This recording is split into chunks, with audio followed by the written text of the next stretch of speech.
Good morning students. आशा करते हैं आप लोग स्वस्थ होंगे और घर पे स्टडी कर रहे होंगे। और इसी के साथ जो भी हम लोग प्रीवियस क्लासेस में जो भी आप लोगों को बताया जा रहा है उसको आप लोग स्टडी कीजिए, रिवीजन कीजिए और उसको नोट्स बनाने का कोशिश कीजिए, जिससे आप लोगों को लर्निंग करने में काफ़ी अधिक सहायता मिलेगी। चलिए, इसी के साथ आज हम लोगों को जो आज नए नए टॉपिक पे डिस्कस करेंगे वो है शिक्षा मनोविज्ञान का महत्व, इम्पोर्टेंस ऑफ एजुकेशनल साइकोलॉजी।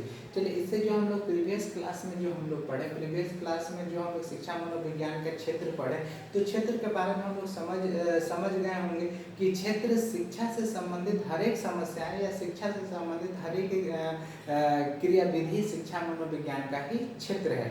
तो ये इसका क्षेत्र, शिक्षा मनोविज्ञान का क्षेत्र बहुत बड़ा है, बहुत व्यापक है।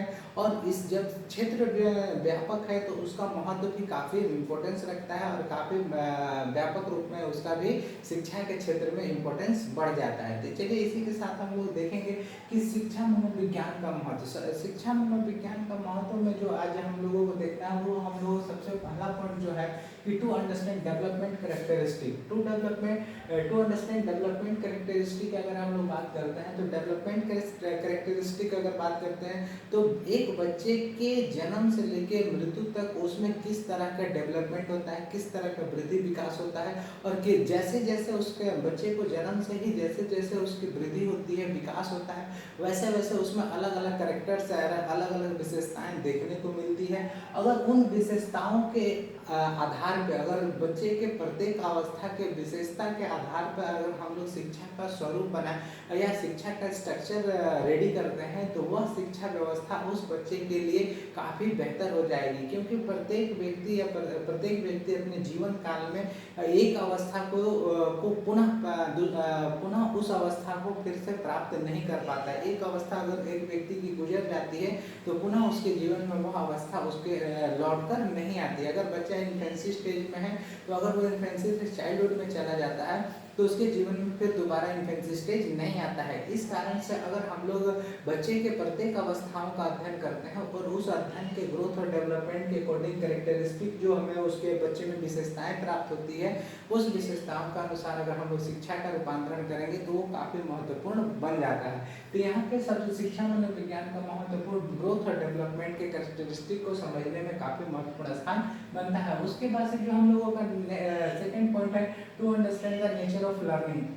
अब यहाँ पे बात आती है कि नेचर ऑफ लर्निंग। यहाँ पे बच्चे की जैसे हम लोग देखते हैं कि डेवलपमेंट को समझा। अब यहाँ पे बात है कि नेचर ऑफ लर्निंग, लर्निंग का नेचर क्या है। जैसे हम लोग कह सकते हैं कि अगर एक शिक्षा मनोविज्ञान अगर बच्चे के व्यवहार का अध्ययन करता है तो उसी तरह से लर्निंग जो है कि लर्निंग हम लोग बच्चे को क्या सिखाएंगे, कब सिखाएंगे, कैसे सिखाएंगे, क्यों सिखाएंगे, कितना देर सिखाएंगे, कहाँ सिखाएंगे, ये सारी व्यवस्थाओं को हम लोग इस नेचर के अंतर्गत हम लोग देखने का प्रयास करते हैं और बेहतर learning material, learning environment ready करने का प्रयास करते हैं। उसके बाद से जो हमारे पास आता है कि टू अंडरस्टैंड इंडिविजुअल डिफरेंस। अब यहाँ पे देखने के इंडिविजुअल डिफरेंस को समझने में, अंडरस्टैंडिंग एक टीचर्स को व्यक्ति की विभिन्नताओं को समझने में मदद मिलता है कि प्रत्येक व्यक्ति एक दूसरे के सामान्य नहीं होते हैं। प्रत्येक व्यक्ति एक दूसरे से विभिन्नताओं को रखते हैं, चाहे वो शारीरिक हो, मानसिक हो, चाहे इमोशनल हो, चाहे सोशल हो, चाहे वो इंटेलिजेंसी से संबंधित हो। हर एक व्यक्ति, प्रत्येक व्यक्ति कई विशेषताओं के साथ एक दूसरे से विभिन्नताओं को रखते हैं। तो उसको अंडरस्टैंडिंग, एक टीचर को समझने में काफ़ी अधिक मदद मिलता है और इंडिविजुअल डिफरेंस को के अकॉर्डिंग हम लोग शिक्षा का निर्माण करने में सहायता मिल पाता है। उसके बाद से to understand effective teaching method. अब यहाँ पे बात आती है कि इंडिविजुअल डिफरेंस है। अगर तो बच्चे के पास जो लर्निंग के लिए जो पुस्तकें हैं उन पुस्तकों को हर एक पुस्तक अलग अलग टॉपिक्स होते हैं, अलग अलग चैप्टर्स होते हैं। तो जो इफेक्टिव टीचिंग मेथड्स होते हैं और जो परफेक्ट टॉपिक के अकॉर्डिंग अगर कोई विधि अगर परफेक्ट सेट करती है या परफेक्ट उसके अनुरूप व्यवस्थित होती है तो उस तरह के मेथड्स को हम लोग प्रयोग करके उस टॉपिक को अगर डिस्कस करते हैं तो वो टॉपिक उस समय काफ़ी इफेक्टिव बन जाता है और बच्चे को लर्निंग में काफ़ी सिंपल और इफेक्टिव लर्निंग कराने में हमें मदद मिल पाती है। और बेहतर से बेहतर शिक्षा मनोविज्ञान की मदद से हम लोग बेहतर से बेहतर टीचिंग मेथड्स को निर्मित करने में या फिर बेहतर से बेहतर टीचिंग मेथड को इस्तेमाल करने में या फिर हम लोग कह सकते हैं उपयोग करने में हमें मदद मिलता है और बेहतर तरीके से हम लोग लर्निंग को करा पाते हैं। उसके बाद से जो हमारे पास पॉइंट आता है, नेक्स्ट पॉइंट है कि to understand problem of childrens. अब यहाँ पे बात आती है कि प्रॉब्लम्स ऑफ चिल्ड्रन, प्रत्येक अगर बच्चे को के प्रॉब्लम्स को समझेंगे, बच्चे के अगर किसी तरह के प्रॉब्लम्स में है तो हम उनको बेहतर लर्निंग नहीं करा पाएंगे। जैसे अगर हम लोग मानते हैं कहते हैं कि बच्चे को अगर चाहे मान लीजिए कि मेंटल प्रॉब्लम है, फिजिकल प्रॉब्लम है या फिर फैमिली प्रॉब्लम है या फिर इकोनॉमिकल प्रॉब्लम है या फिर टीचिंग लर्निंग मटेरियल्स का प्रॉब्लम्स हो सकता है या फिर साइकोलॉजिकल प्रॉब्लम्स हो सकते हैं।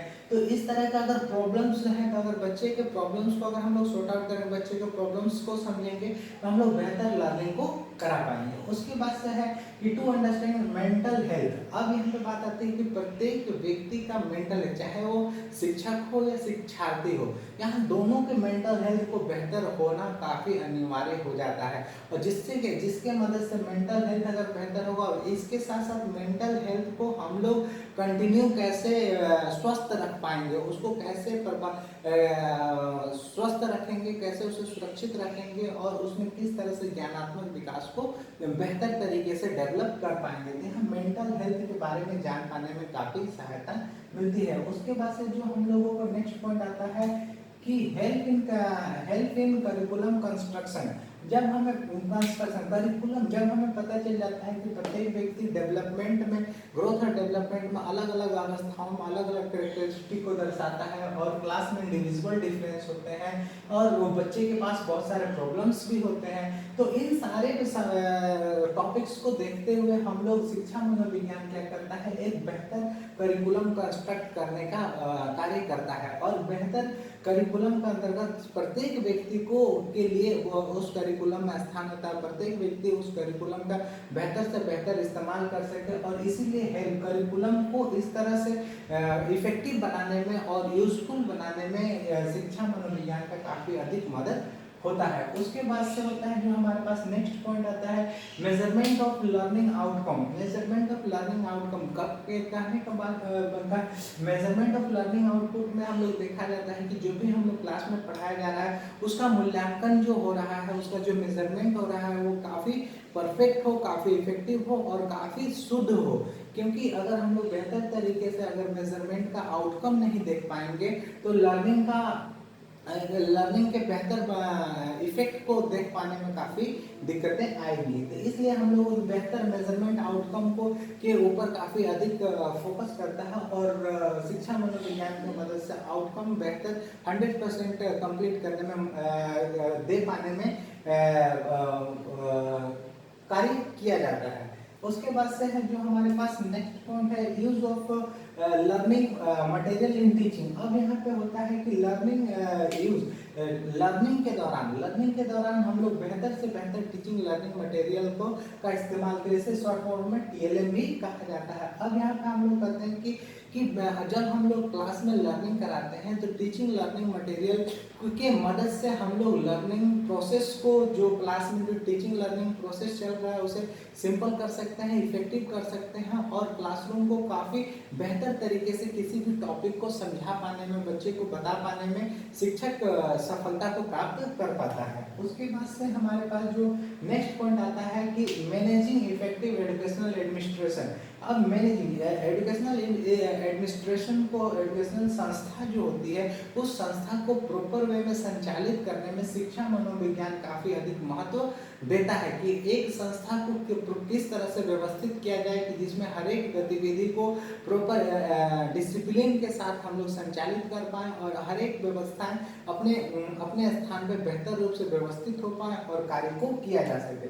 उसके बाद से है टेक्स्ट बुक राइटिंग। अब टेक्स्ट बुक राइटिंग भी, एक टेक्स्ट बुक अगर हम लोगों के पास जो टेक्स्ट बुक राइटिंग है अगर प्रॉपर वे में होती है तो उससे हम लोग शिक्षण कर पाने में काफ़ी मदद मिलता है। जैसे अगर प्रॉपर वे में कहने का मतलब है कि टीचिंग राइटिंग, जैसे मान लीजिए कि पेपर की क्वालिटी होती है, राइटिंग होता है, सिंपल लैंग्वेज होता है और अरेंजमेंट होता है और सिस्टमेटिक ढंग से अरेंजमेंट होता है। तो जो पुस्तक काफ़ी बेहतर तरीके से अरेंज होती है, सिंपल लैंग्वेज में होती है और वह उसकी प्रिंटिंग अच्छे होते हैं, पेपर्स अच्छे होते हैं, तो वो पुस्तक काफ़ी इफेक्टिव बन जाती है। और उसमें लर्निंग का जो टेक्स्ट बुक जो राइटिंग है अगर बेहतर होगी तो बच्चे को समझ पाने में और समझा पाने में काफ़ी अधिक सहायता मिलती है। उसके बाद से होता है एक्सप्रेशनल चिल्ड्रन, विशिष्ट बालक। हाँ, यहाँ पे बात होती है कि प्रत्येक जब हम लोग इंडिविजुअल डिफरेंस को देखते हैं या सोसाइटीज़ में ऐसे भी बहुत सारे बच्चे होते हैं जो फिजिकली चैलेंज्ड होते हैं या फिर तीव्र बुद्धि के बच्चे होते हैं, मंद बुद्धि के बच्चे होते हैं, और इस तरह के बच्चे के लिए